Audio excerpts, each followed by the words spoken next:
কতক স্থানে না হাসতে এসেছে বারণ, হোক না সেটা তাবাচ্চুম বা অট্টহাসি।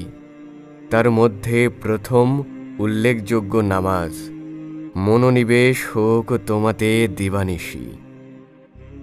কতক স্থানে না হাসতে এসেছে বারণ, কবরস্থানে অথবা মৃতদেহের সামনে। নিষেধাজ্ঞার অনেকাংশে যার কারণ, হোক হৃদয় কোমল পার্থিব এ জীবনে।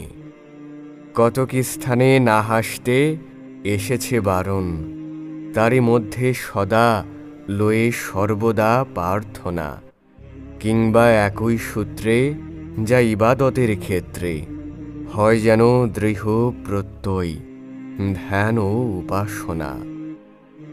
কতক স্থানে না হাসতে এসেছে বারণ, সন্নিকটে যা অসুস্থ রোগীদের নৈকট্যে জিজ্ঞেস করো তাদের, যেমন কুশলাদি নিজের পথ হবে সুন্দরতম রবের তটে।